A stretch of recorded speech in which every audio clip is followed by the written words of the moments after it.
Welcome to Babbling Rooks. My name is Mendel. And my name is Kyle. And this is Kyle's first episode where we're broadcasting him from a different country. He's currently in Costa Rica, where he will be for the next year and a half or so. Forever. And Forever. Forever. Ever?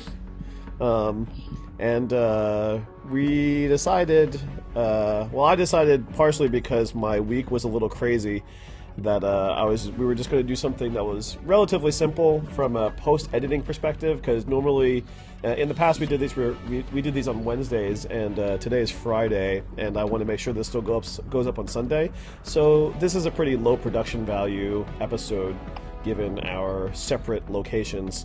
So I'm just going to play through Invisible Ink, which is a tactical espionage game here, as you can see in the corner. You got it. You nailed it. Yeah, it's to me, it's kind of like a cyberpunk version of Final Fantasy Tactics.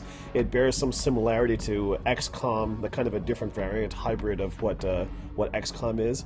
So we're going to go through me playing a bunch of this. I've played this a whole lot. I spent a lot of hours on this. And got good enough at the game now that on Endless Plus difficulty or any other difficulty, I can now, if given the right sort of resources that I aim to get, I can now play the game forever. And it's gotten to a point where I finally think that I've gotten as much as I can into the game, but I still enjoy it, and I think it'll be easy enough for me to do while we're doing questions at the same time. So we're going to start a new game, though, and start from the beginning. I'm going to put it on Expert as opposed to Expert Plus. We're going to give myself 5 rewinds just because I don't want to have to start over in case something really bad happens.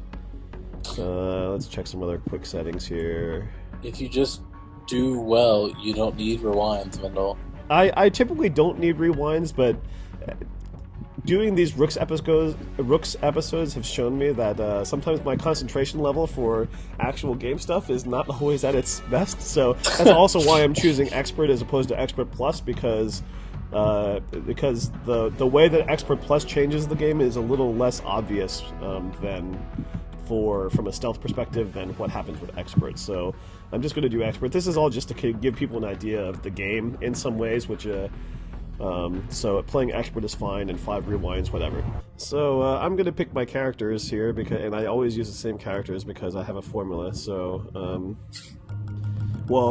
it changed once they actually added the downloadable content. So I'm going to go with those people because I really like them. I don't know, maybe I'll change it up, though. No, I can't. Like, these two people are too strong. So why don't you ask me your first collective question? Operator, are you there? We'll get started here. Good. I was afraid you didn't make it out. Collective question. Most of our agents have been captured or killed. If you could bring back one TV show, what would it be and why? That's a good question.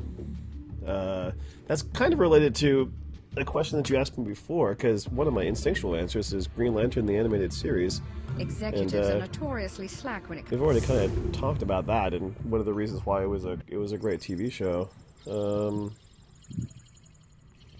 I'm trying to think about another one.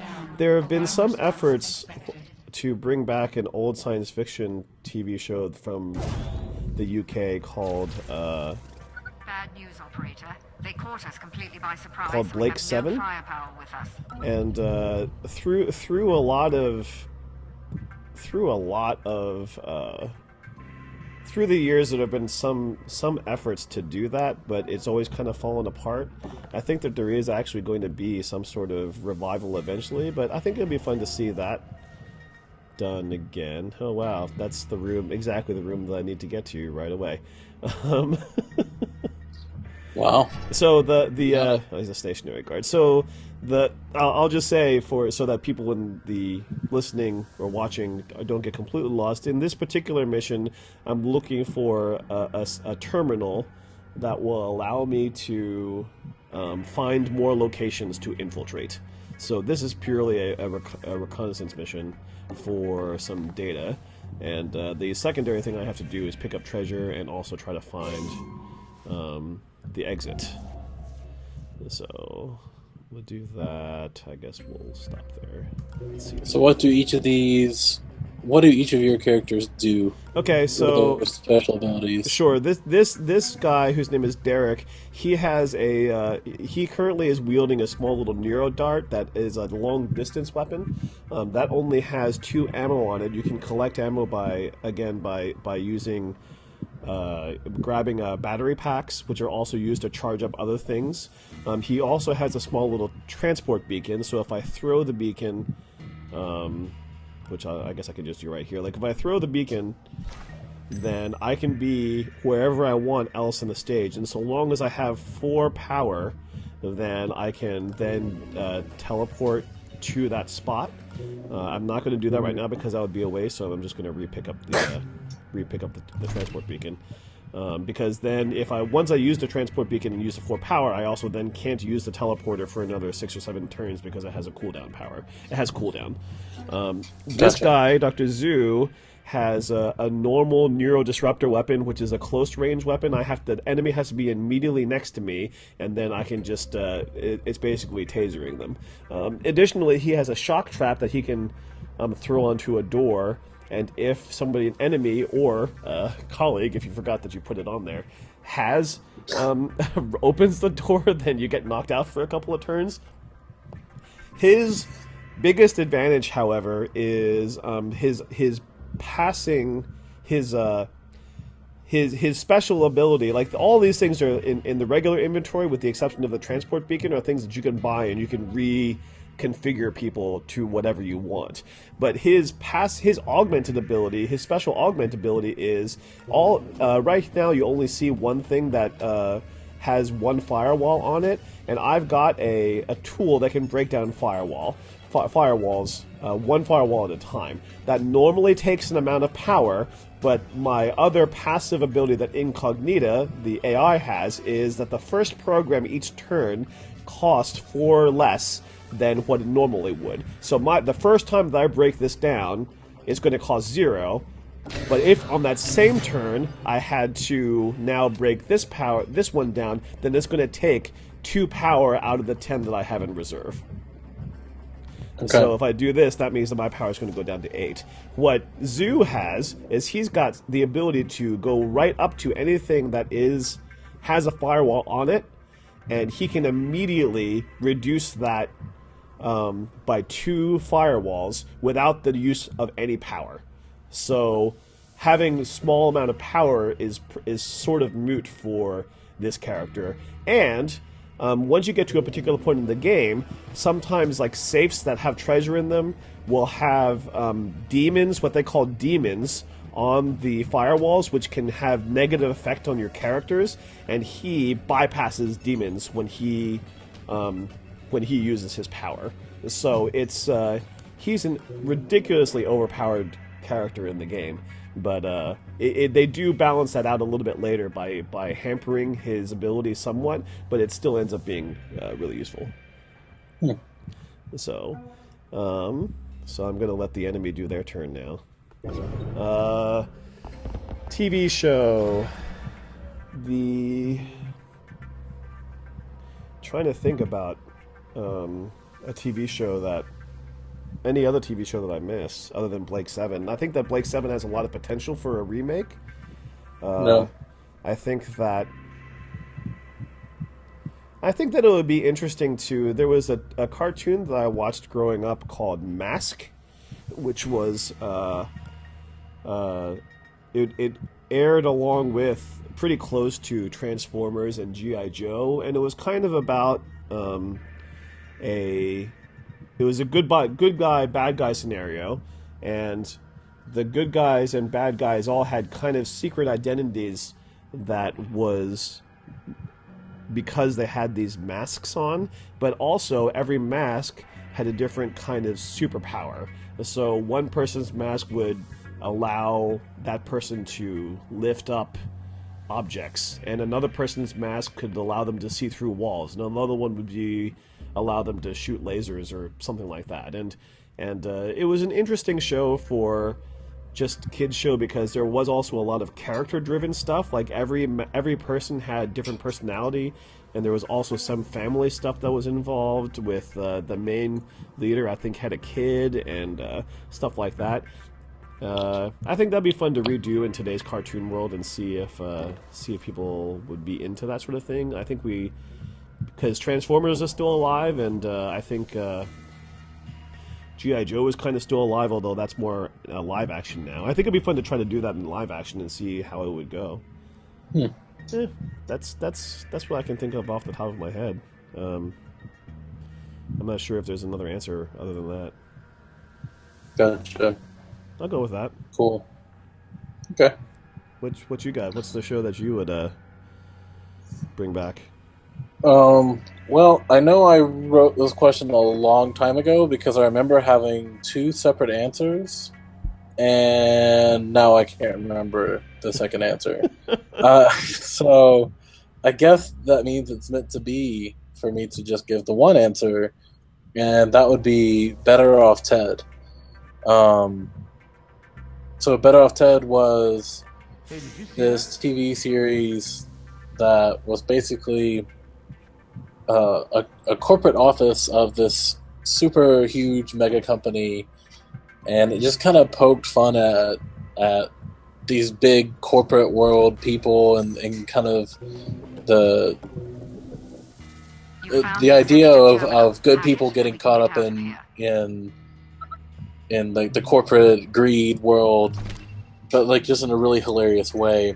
A lot of times they would work with the research and developer people, and a lot of hilarity ensued from the R&D guys in some form or fashion being injured or left out, or just, I don't know. There were just so many shenanigans that went on, and it was it had good delivery as far as comedy goes. It had really smooth delivery, and there was a lot of subtleties in some of the jokes. And I remember I started binge watching it because Sam binge watched it, and I got to the end of the second season, and I was ready to keep going. In fact, Tori and I were watching it together. Yeah, she told me about it a little bit, actually. So we started looking for the third season on Netflix, and it wasn't there until I was like, oh, well, maybe it's still a current TV show, so maybe like we could stream it online somehow.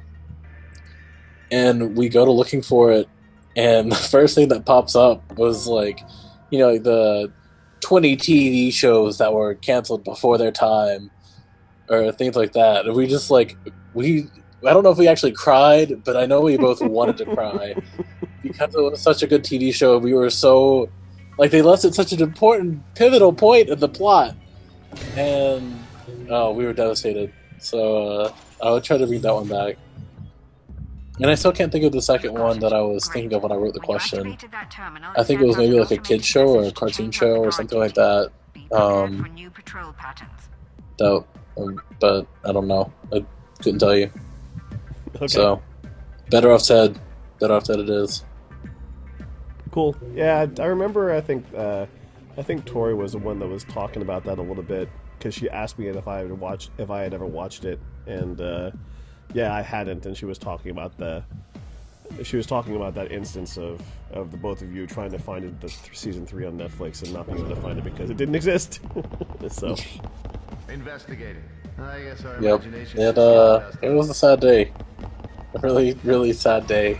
And then Sam walked in afterwards, and it was just like, we kind of barraged him with some questions. It's like, why would you do this to us? Like, did you know about this? He was like, yeah, I'm sorry, I thought you knew. And I was like, no. We're devastated now. That's hilarious.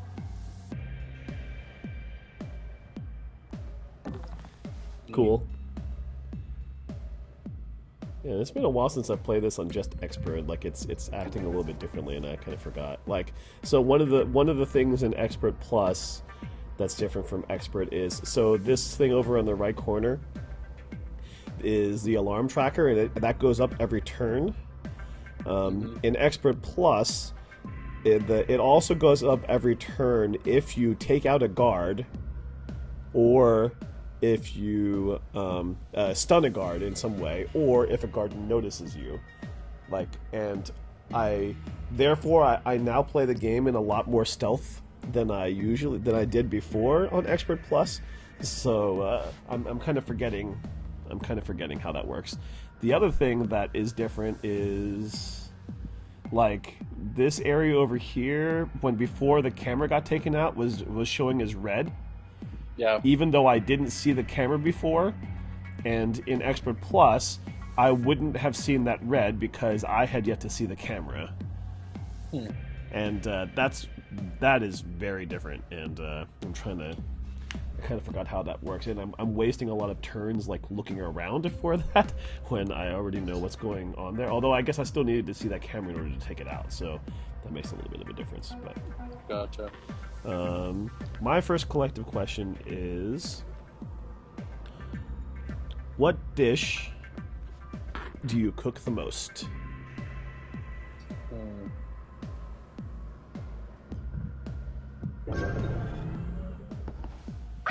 Oh, crap. Good job.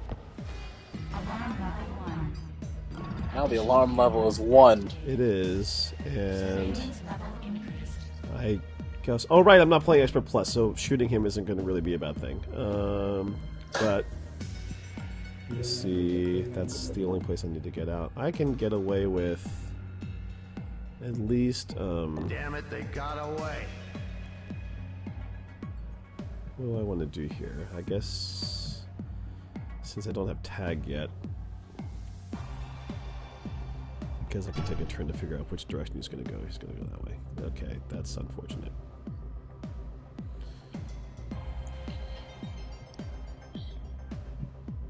I guess the dish I could create the most would probably be jambalaya.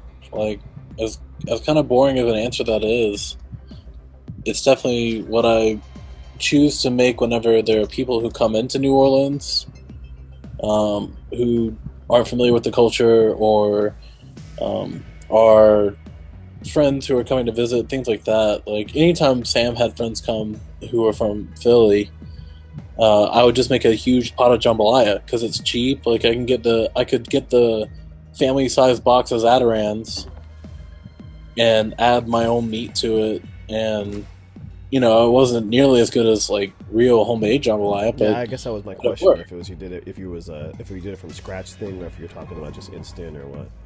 No, just instant. And in fact, I made it in Costa Rica 2 or 3 years ago.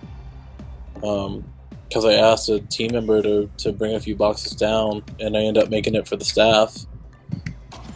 What was really great about that time was the sausage that I used was from here, and it was a lot spicier, and I ended up cooking it with a few more spices. And I actually added a little bit of my own blend of vegetables and peppers and other spices to the Zatarans mix. And it ended up being a really fantastic blend. And but the meat was just super spicy, and it tasted fantastic. I really enjoyed it. But it was just so hot. I was sweating. That's cool. It was good. Yeah, so it's a little bit boring, but I guess it's because I make it so much because I have to make it in bulk. Yeah, that makes sense. What about you? Primarily, it depends.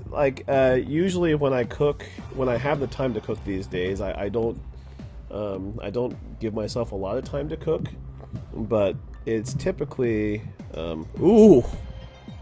Oh, I really want that, but do I want to give that to him? Or do I want to give it to the other guy? What does this do? So, okay, everybody has a certain amount of action points per turn, right? Gotcha. And you can increase that in between stages by spending money to increase their speed. What this does is it reduces an individual's person's action points by 2, but anytime the alarm level goes up, then you add one AP to that reduced number, and it keeps on going all the way. I'm sorry, what's that? So it immediately reduces by 2. Yes. But then it starts building up. Yes, and the security level at any levels, maximum security level is 6, but the even though it stays at 6, the actual level itself keeps on going up.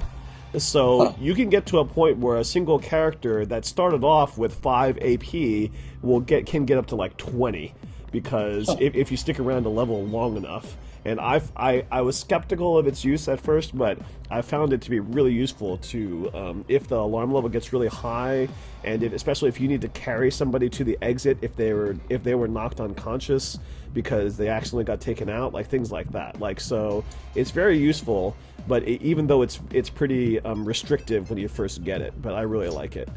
Yeah, that makes sense. But so question: Does that augment remain in that character's possession past 1 level? Augments are permanent.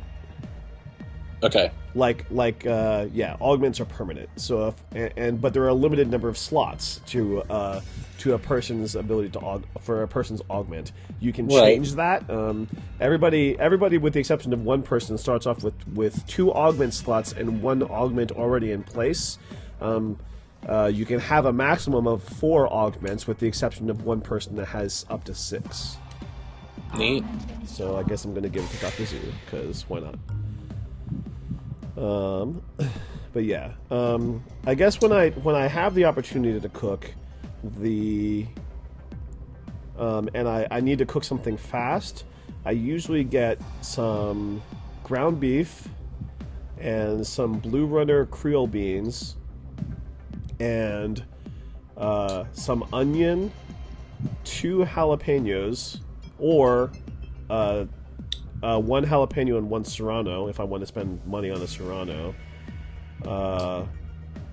some green bell pepper, and some chips, and I'll cook the ground beef, and I'll saute the onions and garlic. I forgot garlic. I'll saute onions and garlic, and then I'll throw in the ground beef, and then I'll throw in the beans, and then I'll throw in the bell pepper, the ground beef with the jalapenos, and then I'll throw in the bell pepper, and then I'll kind of serve that as something that I like a nachos plate, like a Mexican nachos plate. I'll put cheese on top of it, so something like that. And that's pretty easy. I throw a lot of spices onto the actual ground beef too. Like I'll throw basil and sometimes some rosemary, a little bit of thyme, and then some cayenne pepper, and maybe some crushed red pepper or some other kind of spice on top of that. And usually the beans I get from the Blue Runner Creole green beans that I get are without salt. So then I'll add my own salt to it just to give it a little bit of salt texture, but I don't like my canned meat to have a whole lot of salt. Yeah. So that's usually what I do, and I'll serve that with chips. Sometimes I'll do that, I'll cook rice ahead of time, and I'll serve that over rice too, instead of chips if I really feel like it. Or if I get some tortillas or something like that, then I can I can do that too. But it's just kind of that variation. It's just a real simple, easy, like 35-40 minutes to kind of do the prep and then cook it and then have a bunch of leftovers. So gotcha. Neat. Why have I never eaten that, Mendel? Because that's usually not something that, if I'm going to cook for more than just me, then I'll usually do something that's more high volume. Oh, that's fair. So I've been playing this game so long with 4 people that I get really confused when I only have 2 people to mess with. It's like, wait, I thought there was somebody else here, and I kind of forgot that there wasn't, and I don't know what that field is. And I don't want to open the door yet, so I guess I can spend a turn to do Just patrolling. But is that a camera? I don't know. That might be a camera. You know what? We're gonna find out. You're gonna open that door. And it is a camera, so okay.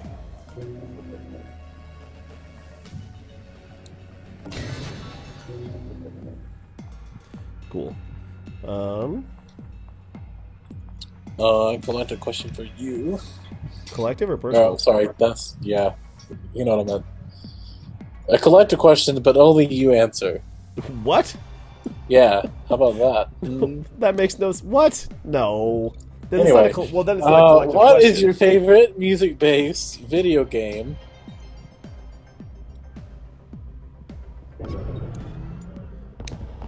Oh, sorry. Was there more to that question? Because you made it seem There like... will be. Yeah, I guess there will be. I didn't say that with a weird tone. Because there is a second part of the question, but I guess I should leave it at the first part. Okay, because... Okay. My favorite music-based video game? Yes. Beatmania 2DX. Okay. It probably still is... The top of my list is Beatmania 2DX, even though I haven't played it in many years. Like, I don't even remember the last time that I pulled out controllers, but I don't think it was in New Orleans. No, that's not true. I think I tried playing it in New Orleans maybe once. But so it's but I think in the past like decade maybe I've only played it once or twice now. But wow. Yeah, 2DX. 2DX is a pretty addicting and amazing game, and I spent a lot of years playing it. Why is that? Like, what drew you to 2DX? It's hard. There's still stuff on it that I can't do. It's like I've never been a great 7-key player, but I got really drawn to 14-key. 1 second here. I am not interested in either of those. Oh, I don't have money for either of those anyway. I should be picking up money. Why am I doing this? There's all those 2 safes over there. I should gotta get those. It's really difficult. It's another great example, I feel, along with the other Konami video games of games that can teach a lot about music education in some ways. About it's a more active way of doing. It's a more active way of learning music notation and understanding rhythms very precisely, because that game is very unforgiving when it comes to making sure that you stay exactly on the beat. And I learned a lot about it's not just about the keyboard and the scratch pad just as single keys, but also teaches a lot about polyrhythms. It's like there's just a lot there to learn, and it you can play it for years, and it's like any musical instrument in some ways. You can play it for years, but you still won't have mastered everything about it. And it has a lot of variety of music. It does a lot. It just does a lot of great things, and it's always been a lot of fun to play. Gotcha. Neat. Okay, so that kind of leads to the second part, because I figured there would be. So the second part of the question is, what is the weirdest game controller that you've ever seen for a music-based video game? That's a weird question to answer because I don't think any of them are weird. I got this goes back to the other question that you should give me. Yeah, I know. Weird. I need to stop asking you certain like things what does this. it mean to be for there to be a weird game controller? I don't think that I know what that means. What is the most non-traditional? But what's traditional versus non-traditional? Oh my gosh! Right? Like, I mean, I've seen like, let's put it this way: there are music, like Konami came out with a couple of music video games like Mambo A Go-Go that has congas, and this taiko drumming thing that has a taiko drum, but that's not weird to them, right? It's not out of the ordinary for them, even though that would be out of the ordinary to see that in a U.S. arcade, like in a U.S. culture arcade, but. And for me, now that I'm used to that, like there aren't any controllers that I think are weird. Like they're all normal to me now, because I was so engrossed in that culture that they all seem less like. Even if something new comes out, it's kind of like, oh, well, of course, it's another music video game. Of course, it's going to be like that. Like that doesn't really play for me. Like I don't know how to answer that question. Like rephrase the question. So, for someone who has zero experience with music-based video games, what would be? Well, I know what the first one would be. Dang it! What would be the two most difficult game controllers to learn, and why? That's a little weird too, only because hold on, I need to see where his pathway is. Oh, that's unfortunate. Okay, I guess I'm going to knock you out at the end of my turn.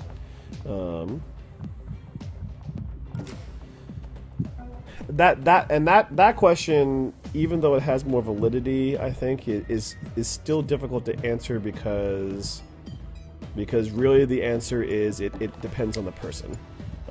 I've seen some people. I knew you were going to say that. I knew you were going to say that. But because I've seen witness to it. I've seen some people that don't know their way around an arcade dance pad, but can play Beatmania and understand Beatmania and all that kind of stuff without any problems. And I've seen some people play Guitar Hero or Guitar Freaks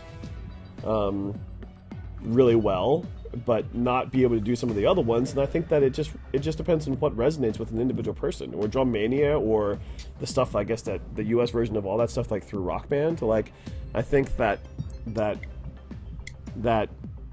and what's interesting to me about that too is that I don't see that as being a musician versus non-musician thing, or like I've seen some people who are non-musicians that try to play Rock Band or try to play the Drum Mania, Keyboard Mania, Guitar Freaks series, and different things just attuned to different people. And I don't know the rhyme or reason behind why one person finds one thing hard versus not when they have no musical background whatsoever. It just seems to be, it's very individual. So that's difficult to say. I think that clearly something that requires a lot of dexterity, like Beatmania 2DX and Keyboard Mania specifically, are probably the most difficult for quote-unquote ordinary people. But if they have a background at all in piano, like pianists are not going to have problems with Keyboard Mania, except when the Keyboard Mania stuff doesn't actually track what they're playing because the difficulty is easier. Gotcha. But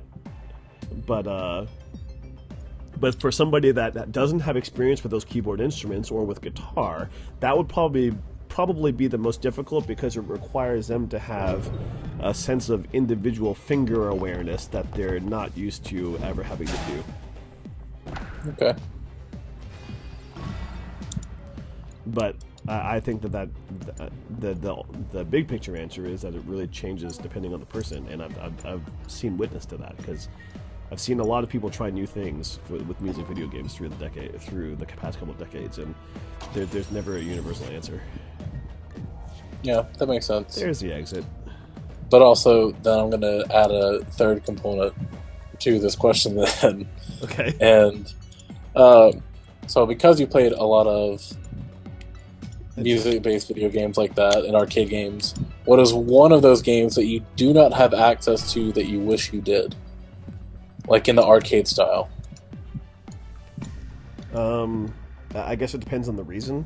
I would love to have access to a 2DX machine, arcade machine, just because I love playing it so much. I'd like to have access to some of the stuff that I've only played occasionally because it came out after a time when I had access to anything like that. Like I guess I never really played in the 2DX in the arcade except for a handful of times because I had home controllers and I didn't live in California or Seattle. And but there's other stuff too, like U-Beat or Mambo Go-Go or things like that, or Poppin' even. Like any of that stuff is really. I wish I had access to all of them. Like, and usually if there's an arcade in California that has one thing, then it usually has a lot, because that stuff is pretty specialized. People are not going to a random arcade to play 2DX. Instead, they're going to an arcade because they know that 2DX is there, and because they know that 2DX is, because the arcade knows that that's a draw, then they'll also usually include other music video games of a sort that would appeal to those people also. So that stuff doesn't usually happen in isolation. So I guess the answer is I want to have access to any of it, because the only access that I have now is the pump machine that I bought. And Yeah. and otherwise, like it's more about home controllers. But especially in New Orleans, like the New Orleans, there used to be a music video game scene in New Orleans, but it died with Katrina. Like all the stuff the community ended up disappearing pretty much after Katrina because of how much. The scene started to die out around then anyway, but then the arcades started to close down after Katrina too. Like when I first moved here, there used to be an arcade in the Boomtown Casino, and the Boomtown Casino had not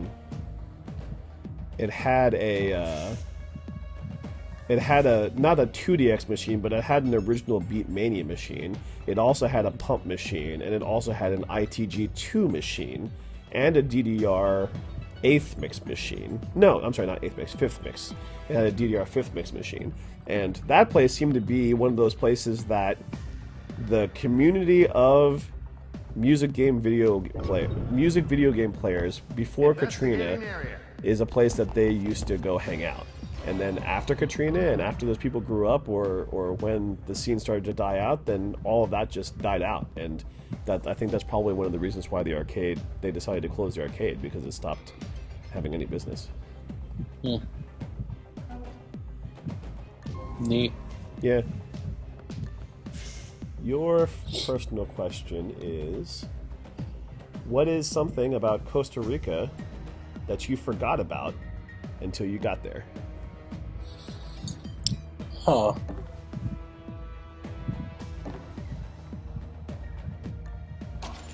Oh, I should have closed that door. Oh well. Oh no. Mendel? It just means that guy that just woke up might decide to go this direction, and he'll see me through that door, and we'll see what happens. Neat. Huh. Something about Costa Rica that I forgot about. Ooh, can I do my teleport again? Oh yeah, I can. So, okay, that means we're going to open this door. We're going to throw the teleport beacon over here. And then I'm going to go the opposite direction so I can be time efficient with my looting. I guess I would just say that as far as... Okay, I guess I could give like a two-part answer with simple answers. One of them would be, as far as food goes, one, everything everything that is fresh baked bread, or like things like real bakeries. Like we have so many bakeries around that all the food is cheap. Like my dinner on Wednesday night, the team was on their free day and they traveled to one of the volcanoes, and I was still here, so I had to kind of fend for myself as far as food. And my dinner was a like small loaf of pizza bread, and it was $1.50. Oh wow!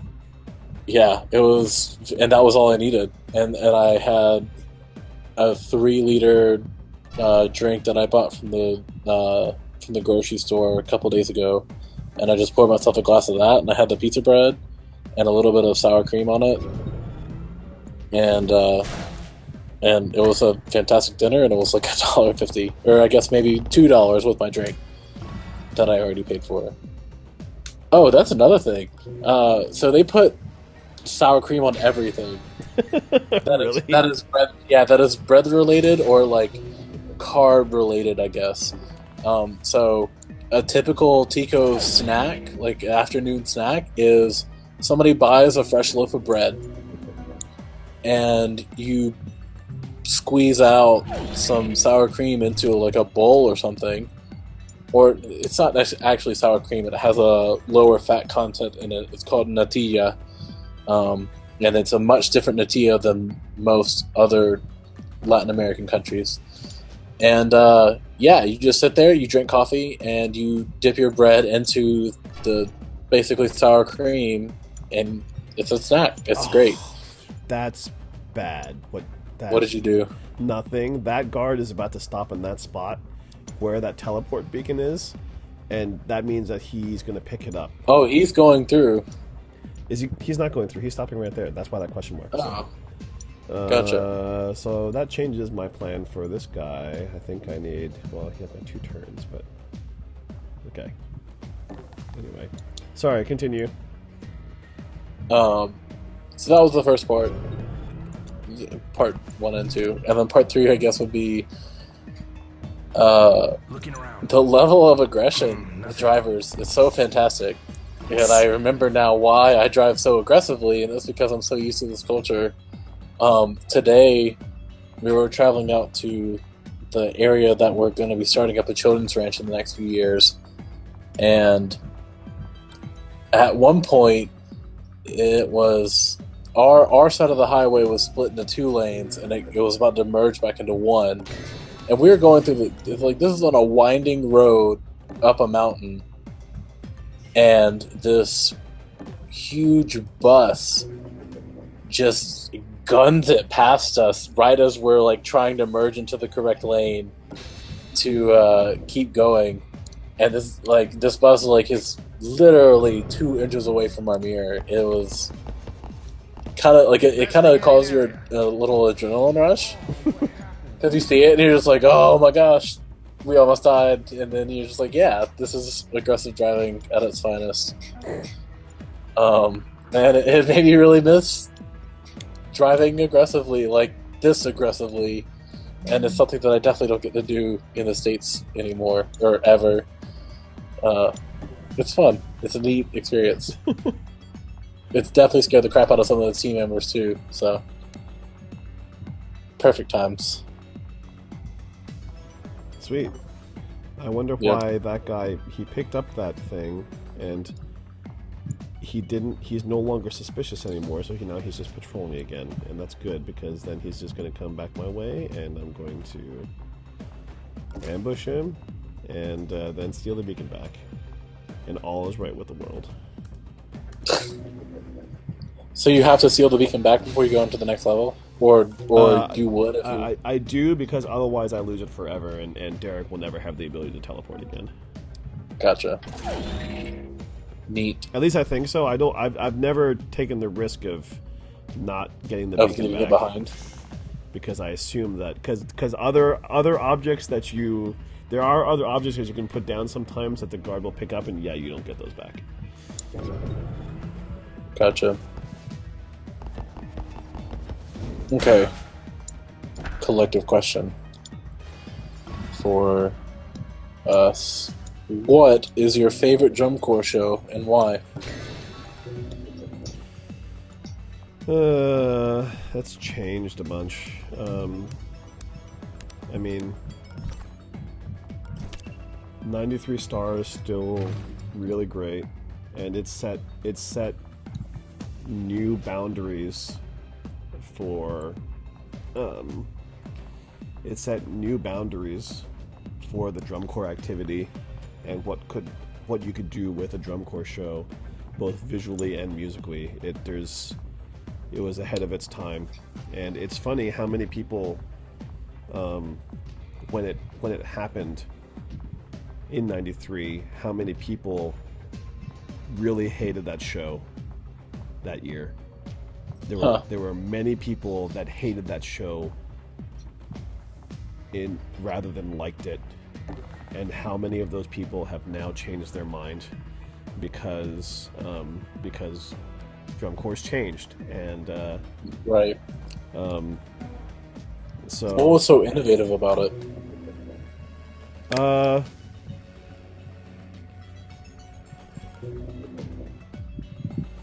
There wasn't really any instance of full core visual movement.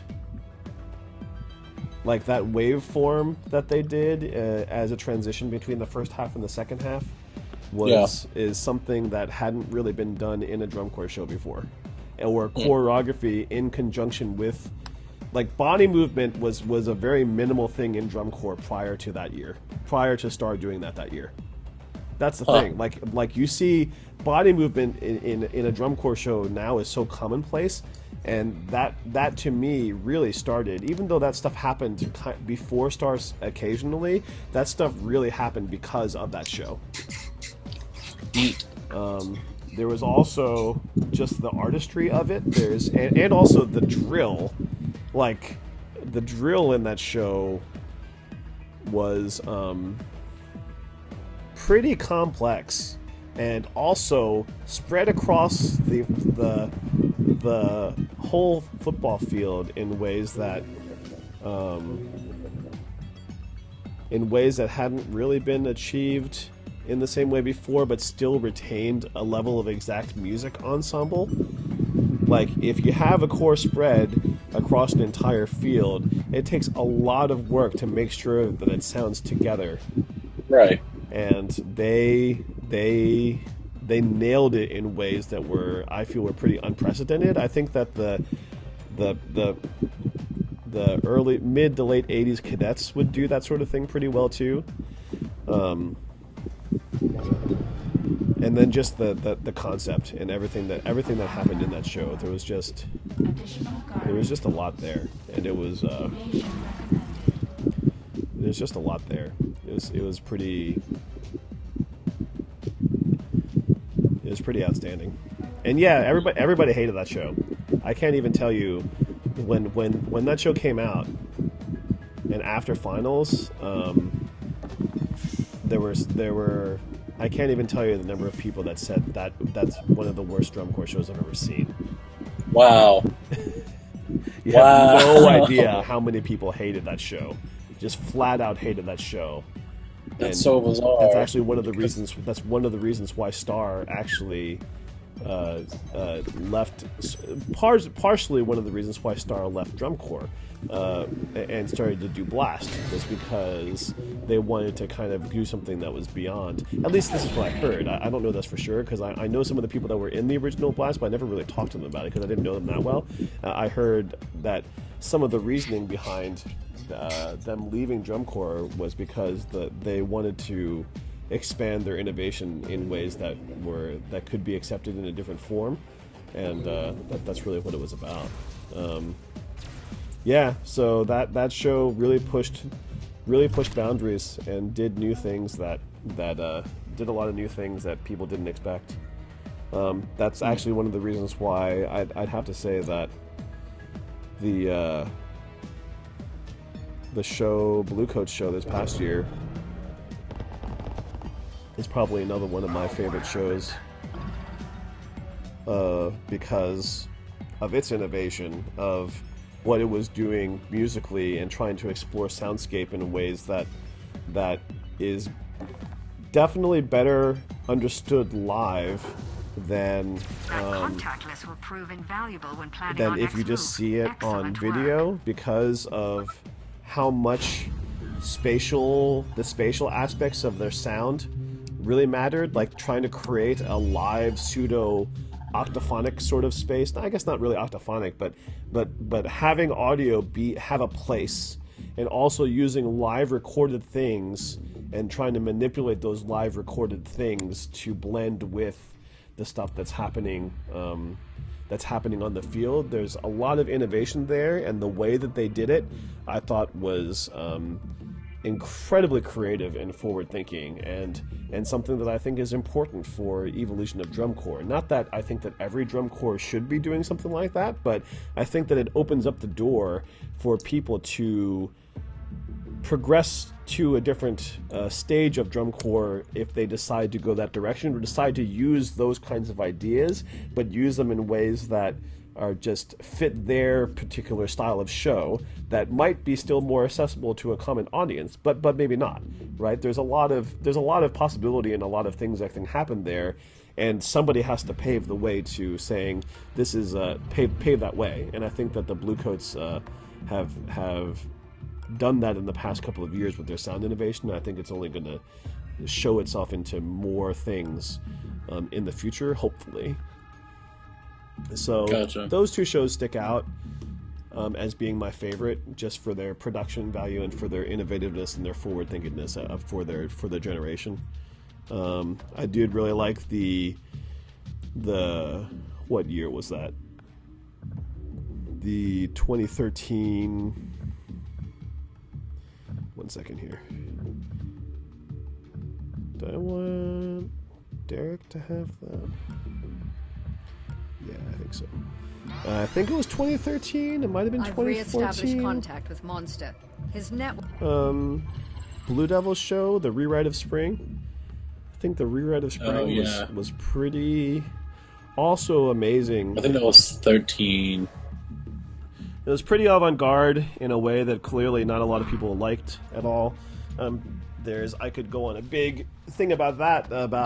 There's this huge creed in WGI that I just had watched this seminar on the new judging system that they're using for effect in WGI. They changed general effect to two different subcategories of overall effect, overall effect music and overall effect visual. And one of the big things that what do I want to do here? Corporate augmentation implanters are surprisingly Corporate augmentation implanters are surprisingly good at finding empty space in a human. Corporate augmentation. One of the big flashcards that they had, one of the big PowerPoints that they had up really early on when it came to just the overall judging structure, was a reinforcement of a WGI idea that they enforce, which is every show has the ability to be a winner, and it should have absolutely nothing to do with what your personal tastes are when it comes to music or your particular judgment about what makes a good show or not. That your job is to judge within a particular kind of context of effectiveness or music analysis or visual analysis or whatever, but it's not about, oh, I like this show or I don't like this show, regardless of if it's a popular show or if it's a jazz show or a classical show or something that's really far out or something that promotes Christianity or promotes Satanism or promotes anything. Like it's definitely something that they take very seriously, or at least idealistically take very seriously, to say any show should be given equal weight to the possibility of winning, regardless of politic. And there's a lot of variety in WGI of show types, and I think as a result of that, because they're so conscious of that. And DCI, I think, has that same philosophy on the sheets, and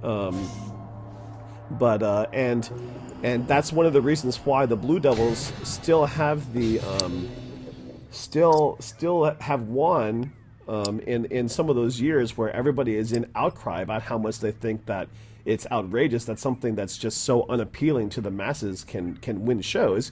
But that, to me, is that's to appeal to the masses in that sort of way. Like drum corps is not really about a popularity contest. You have to appeal to the masses to some degree, but there has to be some level of understanding of separation of what your personal preferences are, or what the personal preferences are of the masses when it comes to excellence in score and what is actually deserving of a trophy. And unfortunately, I think I sit in a minority about that opinion, but that's the way that goes. But I understand. Yep, I get that. Neat. What's your favorite drum corps shows? So mine has kind of shifted as well. I think so. SCV-04 was the drum corps show that got me into drum corps. Like I think I still have that DVD that I stole from my old percussion instructor in high school. I didn't steal it from him. He gave it to me, and I just never gave it back. I kind of forgot that I kind of forgot that I'm missing a key that I don't have right now to be able to use this console, so I guess I'm not using this console just yet. Anyway, go ahead. Nice. I still have like that DVD of Jones 04 in the lot. It's still in my car in the States. So that was super influential to me. And then I would also say, just for the sheer hilarity of the audibles, Blue Coats 09, because it basically had this 40 bar, no, not that much, maybe like a 32 bar, or yeah, maybe 40 bar, just gap in their music, and they just came up with the stupidest stuff ever. That was the year that I think they did the Beatles show. Okay. And it was in the middle of like their third song. It was kind of upbeat, and it might have been something that was just like, yeah, let's be. That was when Drew Guy was there, and he was like, yeah, let's be like nonsensical about this. And so they just came up with the stupidest audibles and visuals ever, and I thought that was pretty hilarious. And that's what kind of that show and seeing their lot performances was what made me realize that perhaps over the top seriousness in drum corps is not what it's all about. And that was a perspective that was pretty fresh to me that I've really come to enjoy now. Like seeing all the stuff that BD, that the Blue Devils do, or that the Cadets do, or the Cavaliers, or things like that. Like it doesn't have to be all serious all the time. Oh, of course. And every drum corps has its own. That's another great thing about what's right about the potential variety of drum corps too, is that every drum corps has its own kind of personality when it comes to that sort of thing sometimes too, and all of that is very important to have the variety. Like you have to have your serious, and you have to have your weird, and you have to have your mass appeal, and you have to have your everything in between, and that way something can appeal to everybody in some way. Yeah, that's true. And so yeah, that was pretty influential. I would say right now my current favorite show would still probably be Tilt. That was Blue Coats 14, 15? That was 14. 14. Was it 14? Yeah. Oh, of course it was. Right, because... Yeah. Sorry, I'm in the year 16, and I kind of thought that 16 was... Right. No, I'm with you. That's why I had to think about it. Yeah, Tilt. It was just... Tilt's a great show. That was my favorite Blue Coat show until 15. Until this year? Yep. Yeah. Oh, man. It was just so... I mean, as far as innovation with using space on the field, and I think what really captured most people's attention for it to be their favorite show as well was probably the use of the electronics for the pitch bend in their closer. Yeah, absolutely. Oh, man. I mean, we went to go see that in the theater together, and I mean, everybody just lost their minds. Oh yeah, because no one had ever done anything like that in a right. show before. So just like the perfection of the execution that they had with the electronics, with the actual horns playing, as well as the choreography that went along with the pitch bend. As it kind of progressed into that final hold, it was just spectacular. Oh yeah, it was phenomenal. I mean, the rest of the show was still pretty phenomenal too, just kind of pushing the limits of stage design, if you will, field design. It's there's a lot of that kind of stuff that happens in indoor more frequently than outdoor. I think it was a perfect marriage of that's the thing that I think was so innovative about that show, even over the 2015 show in some ways, is that it was... So there are some drum corps shows or some marching band shows in BOA and stuff like that try to take a lot of indoor elements and put them outdoors. And I'm not opposed to that. I think that there's a lot more innovation that's been happening in WGI than there has been in drum corps. And drum corps is now has been trying to catch up to that by incorporating more indoor elements into the outdoor field. And I think that what that Blue Coat show did, in my opinion, was balance very well the elements, the best elements of drum corps and the best elements of WGI, and fuse them together in a way that made sense. Yeah. So before that, what was your favorite drum corps show? Before Tilt? Yeah, because so what was the other one that you said? I'm sorry, I forget. Like 09. I said 09 Bluecoats just because of the that was when I first kind of saw Bluecoats goofiness and fell in love with it. Okay. I would still say that overall at that point my favorite show was still probably the Scheherazade SCD-04. Oh really? Yeah. That show was just whatever. Screw you, Mendel. I've only from what I remember, like there's a gap in my drum corps history because I stopped caring about drum corps for a little while. So I don't know that show that well. So I can only really say that it was okay. Like it didn't stick out to me, but I remember liking it. The line that year, the battery and the pit. I mean, the pit was fantastic that year too. The battery were just so together. Like they were just such a cohesive unit that year that everything they like anytime they played it was pretty much perfection every time. I don't know a whole lot about that drum line, so you need to educate yourself, Mendel.